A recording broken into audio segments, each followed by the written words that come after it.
உங்க பொண்ணை கண்டுபிடிச்சு கொடுக்குறோம், நீங்க தைரியமா வீட்டுக்கு போங்கன்னு சொல்லிட்டு நைட்டா அந்த அம்மா வீட்டுக்கு அனுப்பி வச்சுட்டாங்க.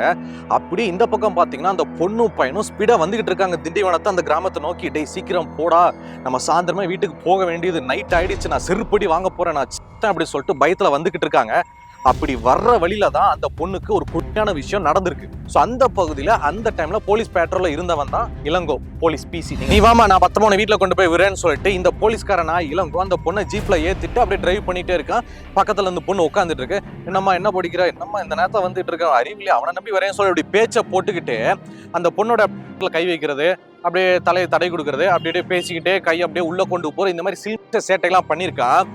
இதை பார்த்த உடனே பொறுக்க முடியாம அந்த மானையை வந்து சோ இந்த மாதிரி நீங்க போட்டோல பாக்குற இந்த இளங்கொன்ற போலீஸ்காரன் நாய் வண்டி ஓட்டிக்கிட்டே அந்த பொண்ணை மாட்டிக்கிட்டே போலீஸ் ஸ்டேஷனுக்கு பக்கத்துல கொஞ்சம் தூரம் தள்ளி இருக்கிற ஒரு பாழடைஞ்ச வீட்டுக்குள்ள மாட்டி கூட்டிட்டு போயிட்டு வெளியே சொன்ன பிச்சு கூட நிறைய கேஸ்ல உள்ள தூக்கி போட்டு உன்னைய வாழ்க்கை முழுக்க ஜெயிலுக்குள்ள தள்ளிடுன்னு சொல்லிட்டு அந்த பொண்ணை மிரட்டிய விட்டி. இதுல செம்ம காண்டாகிற விஷயம் என்ன தெரியுமா, இந்த போலீஸ்கார இளங்கோ நாய் இருக்கான் பாத்தீங்களா, இவன் மேல ஏற்கனவே நிறைய பஞ்சாயத்து இருக்கு, ஊருக்குள்ள நிறைய கேஸ் இவன் மேல இருக்குது. ஏற்கனவே கல்யாணமான வேற ஒரு ஆன்டி கூட இவன் நம்ம புருஷன் மாதிரி வீட்டுக்குள்ள வச்சு குடும்பம் நடத்திருக்கான். இதை தெரிஞ்சுக்கிட்ட அந்த ஆன்டியோட புருஷன் மக்களை திருவண்ணாமலையில சில வாரங்களுக்கு முன்னாடி ஆந்திரா லாரியில வந்த ஒரு அண்ணனை அக்காவையும் மிரட்டி அடிச்சு அவங்க கூட வந்த ஒரு பொண்ணை பக்கத்துல சுட்டு புதற்குள்ள தூக்கிட்டு போயிட்டு 2 போலீஸ்கார நாய்ங்க விடி சிரிச்சாங்க. அந்த செய்தி இந்த செய்தி சேனல்ல போட்டு அவங்களை மாணவரை கிழிச்சு எடுத்து அவங்களுக்கு தண்டனையும் கிடைச்சிருச்சு.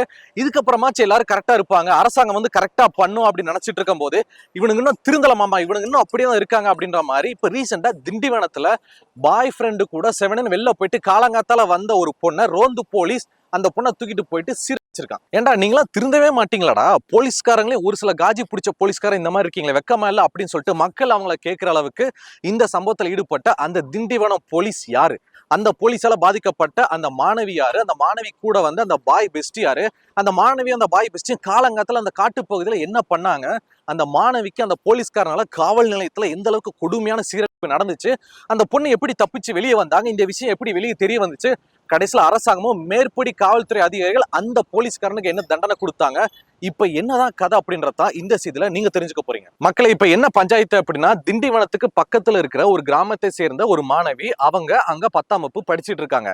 அந்த மாணவியை பொறுத்த வரைக்கும் உள்ளூருக்குள்ள கிணத்து தவளையாவே இருக்குமே, நம்மளும் இந்த சென்னை பக்கம்லாம் போயிட்டு மாலு, பீச், தேட்டர், பார்க் எல்லாத்தையும் எக்ஸ்ப்ளோர் பண்ணணும், என்ஜாய் பண்ணணும்னு சொல்லிட்டு அந்த மாணவிக்கு ஆசை இருந்திருக்கு. இதை வந்து ஃப்ரெண்ட்ஸ் மூலமா தெரிஞ்சுக்கிட்ட அந்த மாணவி கூட அந்த ஸ்கூல்ல படிக்கக்கூடிய 12ஆம் வகுப்பு மாணவனுக்கு தெரிய வந்திருக்கு. சோ அந்த மாணவன் என்ன பண்ணிருக்கா, இந்த மாதிரி உனக்கு ஆசையடி, சென்னைக்கெல்லாம் போகணுமா, ஒன்னும் பிரச்சனை, நான் கூட்டிட்டு போறேன், நம்ம 2 பேரும் ஒரு நாள் போலாமா அப்படின்னு சொல்லிட்டு அவன் கேட்டிருக்கான். அதுக்கு அந்த பொண்ணும் சரிடா, என்னை நீ பத்திரமா கூட்டு வா, நம்ம 2 பேரும் என்ன பண்ணலாம், ஒரு நாள் ஸ்கூல்ல கட் அடிச்சிருவான், கட் அடிச்சுட்டு உன் பைக் எடுத்துட்டு வா, நம்ம காலங்காலத்துல வெள்ளனாவே நம்ம வந்து சென்னை போயிட்டு எல்லா இடத்தையும் சுத்தி பார்த்துட்டு ஈவினிங் ஒரு 5-6 மணிக்கு மேல டக்குன்னு வீட்டுக்கு வந்துருவோம், முன்னப்பண்ண லேட்டானா கூட டியூஷன் போன அங்க போன சொல்லி சமாளிச்சுக்கலாம், ரைட்டா, ஓகே இதான் பிளான் அப்படின்னு சொல்லிட்டு 2 பேரும் பக்காவா பிளான் பண்ணிருக்காங்க. இந்த பையனும் அந்த பொண்ணும் ஏற்கனவே பிளான் பண்ணி வச்சபடி ஒரு நாள் செலக்ட் பண்ணி அன்னைக்கு கிளாஸையும் கட் அடிச்சிட்டாங்க. அதுக்கு முன்னதாக இந்த பையன் அவங்க வீட்டுல வந்து எம்மா ஸ்கூலுக்கு போறேன்னு சொல்லிட்டு பைக் எடுத்து கிளம்பி வந்துட்டான். அந்த பொண்ணும் இன்னசென்டான அவங்க அம்மா கிட்ட எம்மா எப்பயும் போல நான் ஸ்கூலுக்கு போறேன்னு சொல்லிட்டு டிஃபன் பாக்ஸ்ல சாப்பிடலாம் கட்டிக்கிட்டு கிளம்பி வந்துட்டாங்க. சோ 2 பேருமே ஒரு பிரைம் லொகேஷன்ல மீட் பண்ணி இந்த பொண்ணு பைக்ல ஏறி உட்காந்து டக்குன்னு ஊர்க்காரங்க பாத்திர போறோம் சீக்கிரம் போடான்னு சொல்லிட்டு திண்டிவனம் பைபாஸை பிடிச்சி அவங்க சென்னைக்கு வந்துட்டாங்க 2 பேருமே. ஸோ சென்னை வந்ததுக்கு அப்புறமா பார்க்கு, பீச், தேட்டரு, மாலுன்னு சொல்லிட்டு எல்லா இடத்தையும் நல்லா சுத்தி பார்த்துட்டு ஈவினிங் போறதா தானே பிளானு. அங்கதான் கடவுள் வந்து இவங்களுக்கு ட்விஸ்ட் வச்சிட்டாரு. ஏற்கனவே இவங்க 2 பேரும் என்ன பிளான் பண்ணி வச்சிருந்தாங்கன்னா, சென்னைக்கு போற இடத்துல எல்லாத்தையும் சுத்தி பார்த்துட்டு சாயந்தரம் ஒரு 5-6 மணி போல வந்துடலாம், முன்னப்ப லேட் ஆச்சுன்னா வீட்டுல சமாளிச்சுக்கலாம் அப்படின்னு நினைச்சிருந்தாங்க. ஆனா போற இடத்துல கண்டமணிக்கு எல்லாத்தையும் சுத்தி பார்த்தோம்னா ரொம்ப லேட் ஆயிடுச்சு. இதுக்கு இடையில இந்த பையனோட பைக் வேற ரிப்பேர் அந்த மாதிரி சொல்லப்படுது. ஸோ எல்லாத்தையும் முடிச்சுட்டு வர்றதுக்குள்ள நைட்டுக்கு மேல ஆயிடுச்சு அப்படின்னு மாதிரி சொல்றாங்க. அதுக்கு இடையில இந்த பொண்ணோட அம்மா இருக்காங்களா அந்த கிராமத்துல, அந்த இன்னசென்ட் அம்மா வந்து பொண்ணை தேடி இருக்காங்க. 4:30 ஆச்சு, ஸ்கூல் முடிஞ்சு பொண்ணு நேரம் வீட்டுக்கு வந்திருக்கணுமே, இன்னும் ஆளக்கானமே, ஃப்ரெண்ட்ஸுங்களுக்கு எந்த ஒரு தகவலும் இல்லையே, போய் கேட்டா லீவுன்றாங்களே, நம்ம கிட்ட லீவுன்னு பொண்ணு சொல்லலையே, என்னாச்சோ ஏதாச்சும் சொல்லிட்டு பதறிக்கிட்டு அந்த அம்மா வந்து தெருவா தேடி அலைஞ்சிருக்காங்க. ஒரு நைட்டுக்கு மேல ஆனதால புள்ளைய காணமேன்னு சொல்லிட்டு வேற வழி இல்ல, போலீஸ் ஸ்டேஷன்ல போய் கம்ப்ளைண்ட் கொடுத்துறோம் சொல்லிட்டு போலீஸ் ஸ்டேஷன்ல இந்த மகராசியை பெற்ற அந்த அம்மா வந்து கம்ப்ளைண்ட் கொடுத்தாங்க. இந்த அம்மா கிட்ட இருந்து கம்ப்ளைண்ட் வாங்கின திண்டிவனம் போலீஸ்காரங்க அந்த பொண்ணோட பேர் என்ன, வயசு என்ன, அங்க அடையாளங்கள் என்ன, பொண்ணு எப்ப காணாம போச்சு, என்ன ஏதுன்னு கதைன்னு சொல்லிட்டு எல்லா டீட்டெயிலும் வாங்கிட்டு, சரிமா உங்க பொண்ணை கண்டுபிடிச்சு கொடுக்குறோம், நீங்க தைரியமா வீட்டுக்கு போங்கன்னு சொல்லிட்டு நைட்டா அந்த அம்மா வீட்டுக்கு அனுப்பி வச்சுட்டாங்க. அப்படி இந்த பக்கம் பாத்தீங்கன்னா அந்த பொண்ணும் பையனும் ஸ்பீடா வந்துகிட்டு இருக்காங்க திண்டிவனத்தை அந்த கிராமத்தை நோக்கி. டேய் சீக்கிரம் போடா, நம்ம சாயந்தரமே வீட்டுக்கு போக வேண்டியது, நைட் ஆயிடுச்சு, நான் செருப்படி வாங்க போறேன், நான் அப்படி சொல்லிட்டு பயத்துல வந்துகிட்டு இருக்காங்க. அப்படி வர்ற வழியில தான் அந்த பொண்ணுக்கு ஒரு விஷயம் நடந்திருக்கு. சீக்கிரம் வீட்டுக்கு போனோமே அப்படின்ற பதட்டத்திலையும் பயத்திலையும் இவங்க 2 பேருமே பிரம்மதேசம் காவல் நிலைய எல்லைக்குட்பட்ட மன்னர்சாமி கோவில் அப்படின்ற ஏரியால வந்துகிட்டு இருக்காங்க. சோ அந்த பகுதியில அந்த டைம்ல போலீஸ் பேட்ரோல்ல இருந்தவன் தான் இளங்கோ போலீஸ் பிசி. நீங்க போட்டோல பாக்குறீங்களா, இவன் தான் இந்த எல்லா பஞ்சாயத்துக்கும் காரணமானவன். சோ இந்த இளங்கோ பிசி என்ன பண்ணிருக்கான் அப்படின்னா, பாத்துட்டா 2 பேரும் அந்த பைக்ல வந்துட்டு இருக்காங்க, ஒரு பொண்ணு பையனை வந்திருக்காங்க, பாத்துட்டு நிப்பாட்டு அப்படின்னு நிப்பாட்டிட்டாங்க. சோ 2 பேருமே இறங்கி வந்ததுக்கு அப்புறமா இந்த போலீஸ்கார கேக்குறான், என்ன இந்த டைம்ல வந்துட்டு இருக்கீங்க, என்ன பஞ்சாயத்து அப்படி கேட்கும் போது அந்த பொண்ணு உளறிடுச்சு. சார் இந்த மாதிரி 2 பேருமே ஒரே ஸ்கூல்ல கட் அடிச்சிட்டோம், சென்னைக்கு போனோம், சுத்தி பார்த்தோம், வந்தோம், லேட் அடிச்சு வீட்டுக்கு போனோம் சார்னு சொன்ன உடனே இந்த வக்ர புத்தி கொண்ட அந்த இளங்கோ நாய் இருக்கான் பாத்தீங்களா, இவன் என்ன பண்ணிட்டா அந்த பொண்ணை அடையணும் அப்படின்ற மாதிரி பிளான் பண்ணிருக்கான். அப்படி பிளான் பண்ண இந்த நாய் என்ன பண்ணிருக்கா அப்படின்னா, கூட வந்தான் பாத்தீங்களா அந்த 12ஆவது படிக்கிற பையன், அந்த பையனை புடகுல 4 போட்டு நீ கிளம்பு, நீ வீட்டு போ, இந்த பொண்ணை நான் விட்டுறேன், இந்த பொண்ணுக்கு நீ பாதுகாப்பா படா அப்படின்னு சொல்லிட்டு அந்த பையனை அடிச்சு பத்தி விட்டு இந்த பொண்ணு கிட்ட நான் உன்னை வீட்டுல கொண்டு போய் விடுறேன், ஜீப்ல ஏறுமான்னு சொல்லிட்டு ஜீப்ல ஏத்தி கூட்டு போயிருக்கான். நீ வாமா நான் பத்திரமா உன்னை வீட்டுல கொண்டு போய் விடுறேன்னு சொல்லிட்டு இந்த போலீஸ்கார நான் இளங்கோ அந்த பொண்ணை ஜீப்ல ஏத்திட்டு அப்படியே டிரைவ் பண்ணிட்டே இருக்கான். பக்கத்துல இந்த பொண்ணு உட்காந்துட்டு இருக்கு. என்னம்மா என்ன படிக்கிற, என்னம்மா இந்த நேரத்தை வந்துட்டு இருக்க, அறிவிலே அவனை நம்பி வரேன்னு சொல்லி அப்படி பேச்சை போட்டுக்கிட்டு அந்த பொண்ணோட கை வைக்கிறது, அப்படியே தலையை தடை கொடுக்கறது, அப்படியே பேசிக்கிட்டே கை அப்படியே உள்ள கொண்டு போற, இந்த மாதிரி சில்மிஷ சேட்டையெல்லாம் பண்ணிருக்கான்.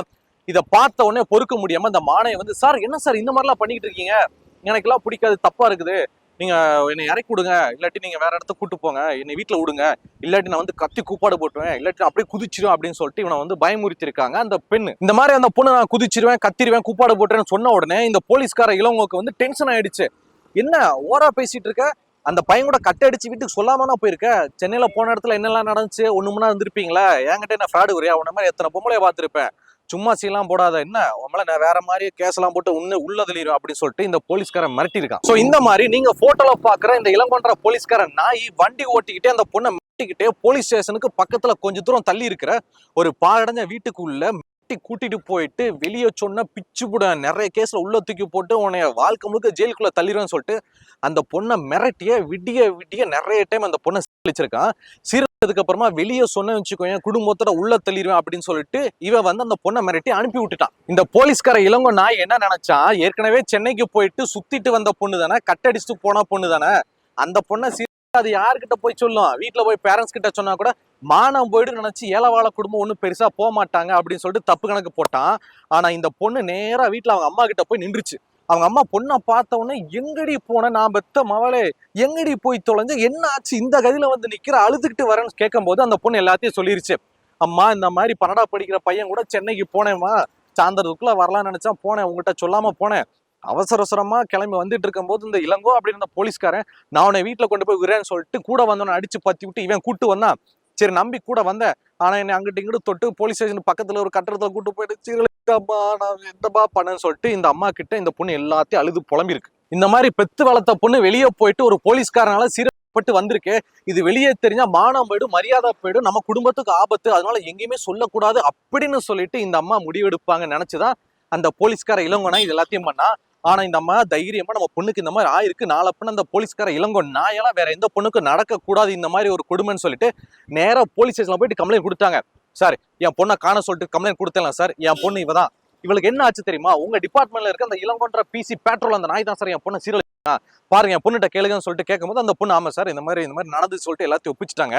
அதுக்கப்புறமா அந்த பொண்ணு கிட்ட இருந்து வாக்குமூலம் எல்லாத்தையும் வாங்கி எஃப்ஐஆர் ஃபைல் பண்ணி போக்சோ சட்டத்துல அந்த போலீஸ்கார இளங்கோ நாய் இருக்கான் பாத்தீங்களா, இவனை வீட்டுக்கே போயிட்டு அரெஸ்ட் பண்ணி வந்துட்டாங்க. அந்த காட்சி தான் நீங்க பாத்துட்டு இருக்கீங்க. மானம் போக மரியாதை போக இனிமேல் இந்த ஏரியால யாரு மதிப்பா அப்படின்ற அளவுக்கு தலையில துண்டை போட்டுக்கிட்டு யாரும் பாக்காதீங்க அப்படின்ற மாதிரி பவிமா வர்றான் பாருங்க. இந்த காஜி பிடிச்சவனுக்கு முதல்ல எங்க போச்சு அறிவிப்பா அப்படின்ற மாதிரிதான் இந்த சம்பவத்துல பாதிக்கப்பட்ட அந்த பெத்தவங்களும் அந்த உறவினர்களும் கேள்வி கேட்கிறாங்க. திண்டிவனம் அனைத்து மகளிர் காவல் நிலையம் இந்த கேஸை கையில எடுத்து அந்த பாதிக்கப்பட்ட பொண்ணு கிட்ட இருந்து எல்லா வாக்குமூலத்தையும் வாங்கி இந்த மானங்கட்ட போலீஸ் இளங்கோ இருக்கான் பாத்தீங்களா, இவனை போக்சோ சட்டத்துல அரெஸ்ட் பண்ணி விழுப்புரம் கோர்ட்ல ஆஜர்படுத்தி இவனை இப்ப கடலூர் சிறையில அடைச்சிட்டாங்க. அங்க கம்பி எண்ணிக்கிட்டு இருக்கான். இதுல செம்ம காண்டாகிற விஷயம் தெரியுமா, இந்த போலீஸ்கார இளங்கோ நாய் இருக்கான் பாத்தீங்களா, இவன் மேல ஏற்கனவே நிறைய பஞ்சாயத்து இருக்கு, ஊருக்குள்ள நிறைய கேஸ் இவன் மேல இருக்குது. ஏற்கனவே கல்யாணமான வேற ஒரு ஆன்டி கூட இவன் நம்ம புருஷன் மாதிரி வீட்டுக்குள்ள வச்சு குடும்பம் நடத்திருக்கான். இதை தெரிஞ்சுக்கிட்ட அந்த ஆன்டியோட புருஷன் இவன் மேல பஞ்சாயத்துலாம் நடந்திருக்கு, கேஸ் ஃபைல் பண்ணிருக்கான். அப்பவே ஒரு போலீஸ்காரன் டிபார்ட்மெண்ட் என்ன பண்ணிருக்கணும், டேய் நீ எல்லாம் போலீஸ்கார உடுப்புல இருந்து போலீஸ்காரன் இருந்து நீ எல்லாம் என்னடா இப்ப இந்த மாதிரிலாம் பண்ணிட்டு இருக்க அப்படின்னு சொல்லிட்டு இவன் மேல கேஸ் போட்டு உள்ளதுல கும்மி எடுத்துக்கணும்ல. அப்பெல்லாம் ஒண்ணுமே பண்ணாம அந்த மாணவியை சீரழிச்சதுக்கு அப்புறமா எல்லா பிரச்சனையும் வெளியே தெரிய வந்ததுக்கு அப்புறமா இவனை தூக்கி போட்டு கேஸ்ல உள்ள தள்ளுறாங்க. ஏன் இது அப்பயே பண்ணிருக்கணும்ல? ஒவ்வொருத்தனா சொல்லி சொல்லி இவன் கெட்டவன் இவன் சொல்ல சொன்னாதான் நீங்க பிடிப்பீங்களா? போலீஸ் டிபார்ட்மெண்ட் நீங்களா எதுக்கு சம்பளம் வாங்குறீங்க? எதுக்கு போலீஸ் உடுப்பு உடுத்துறீங்க? உங்க போலீஸ் டிபார்ட்மெண்ட்ல நல்லபடியா வேலை பார்க்குற நேர்மையான அதிகாரிகள் இருக்கிறாங்க. இந்த மாதிரியான கன்றாவியான கெடுகட்ட சில போலீஸ்காரங்க இருக்கிறாங்க. அவங்க எல்லாத்தையுமே எப்போ நீங்க கண்டுபிடிப்பீங்க? அவங்க மேல எப்ப ஆக்ஷன் எடுக்க போறீங்க? அரசாங்கம் எதுக்கு இருக்குது அப்படின்னு சொல்லிட்டு இந்த சம்பவத்துல பாதிக்கப்பட்ட அந்த பொண்ணுடைய அம்மாவும் இந்த செய்தியை பார்த்த மக்களும் இந்த பாதிக்கப்பட்ட பொண்ணுடைய உறவினர்களும் மானாவாரியா கேள்வி எழுப்புறாங்க. நான் ஒரு போலீஸ்காரன்டா, நான் என்ன தப்பு பண்ணாலும் டிபார்ட்மெண்ட்ல இருக்கிற மத்த ஆட்களை என்னை பாதுகாப்பாங்கடா அப்படின்னு சொல்லிட்டு அந்த அதிகார திமிரில ஒரு வயசு கோளாறுல வெளியில போயிட்டு வந்த இந்த பொண்ணை விடி சீரழிச்சு பாத்தீங்களா இந்த இளங்கோ போலீஸ்காரன். இவன் இந்த தப்பை மட்டும் அரபிக் கண்ட்ரீஸ்லயோ இஸ்லாமியல் கண்ட்ரீஸ்ல பண்ணிதான் வச்சுங்களேன், பொதுமக்கள் முன்னிலையில கைத்த மாட்டி கிரேன்ல கொக்கிய போட்டு மேல ஏற்றி தொங்க விட்டுருப்பாங்க. கண்கொள்ளா காட்சியா இருந்திருக்கும். ஆனா என்ன பண்ண, இது தமிழ்நாடாச்சே. என்னன்னா தமிழ்நாட்டுக்கு என்ன குறை? பலா வார்த்தை தட்டிக்குது, நீங்களும் தமிழ்நாட்டுலாம் இருக்கீங்க, தமிழ்நாடு அமைதி பூங்கா அப்படின்னு சொல்லிட்டு நீங்க சொல்லலாம். இதுல பெருமைப்படுறதுக்கு ஒண்ணும் இல்லைங்க. இங்க என்ன தெரியுமா நடந்துகிட்டு இருக்கு? நீங்க எவனை வேணாலும் கொலை பண்ணுங்க, எந்த பொண்ணை வேணாலும் எங்க வேணாலும் தூக்கிட்டு போயிட்டு எவ்வளவு பேர் வேணாலும் செய்யுங்க, நீங்க எவ்வளவு தப்புகள் வேணாலும் பண்ணுங்க, உங்க எல்லாருக்கும் ஈஸியா பெயில் கிடைச்சிடும். உங்களுக்கு பெயில வாங்கி கொடுக்கறதுக்கு நானின்னு சொல்லிட்டு நிறைய வக்கீல்கள் போட்டி போட்டு வருவாங்க. நீங்க வந்து டெய்லி கைத்து மட்டும் போட்டுட்டு நீங்க வெளியில ஜாலியா சுத்தலாம். ஐயா நீங்க கைத்து போடலாட்டி பரவாயில்ல, அதுக்கு கூட நாங்க ஆளை செட்டப் பண்ணி வேற மாதிரி பண்ணி கைத்து போட வச்சிருவோம், நீங்க வந்து நல்லா ஜாலியா இருங்கன்னு சொல்லிட்டு இங்க தவறுகள் பண்றதுக்கு நல்லதே நடக்குது, நல்லது பண்றவங்களுக்கு கெட்டதே நடக்குது. ஸோ இப்படிப்பட்ட தமிழ்நாட்டுல வாழ்றதுக்கு யார் தெரியுமா பயப்படணும்? இந்த செய்தியை பார்க்குற உங்களை மாதிரி என்னைய மாதிரி மாச சம்பளத்துக்கு 8 மணி நேரம் ஓடி தேஞ்சு போயிட்டு பொண்டாட்டி பிள்ளைய நல்லா இருக்கணுமேன்னு சொல்லிட்டு நல்லது மட்டுமே நடக்கணும்னு சொல்லிட்டு எதிர்பார்த்து இருக்கான் பாத்தீங்களா, அவனுக்கு இந்த தமிழ்நாடு செட் ஆகாதுப்பா அப்படின்ன மாதிரியான ஒரு சூழ்நிலை தான் இப்ப நடந்துகிட்டு இருக்கு. நான் சொன்னது சரியா தப்பா? சூடத்துல அடிச்சு சத்தியம் பண்ணி சொல்லுங்க பாக்கலாம், சரியா தப்பான்னு. கஷ்டப்பட்டு பெத்து வளர்த்து ஆளாக்கி படிக்க வச்ச பேரண்ட்ஸ் கிட்டே போய் சொல்லிட்டு போனது முதல் தப்பு. சரி வயசு கோளாறுல போயிட்டாங்க, சீக்கிரம் வரணும்ல, உடம்புல கொஞ்சம் கூட பயமே இல்லாம ரொம்ப லேட்டா வந்தது இன்னொரு தப்பு. சரி தான் ஒரு போலீஸ்காரன் என்ன பண்ணிருக்கணும், இந்த மாதிரி ஒரு அன்டைம்ல 2 சின்னஞ்சிறுசுங்க வருது, அவங்கள வந்து கண்டிச்சு வீட்டுல சொல்லி பேரண்ட்ஸ் கிட்டையும் கண்டிச்சு கொஞ்சம் நல்லா பாத்துக்கோங்கன்னு சொல்லிட்டு புத்துமதி சொல்லிட்டு வரணும்ல.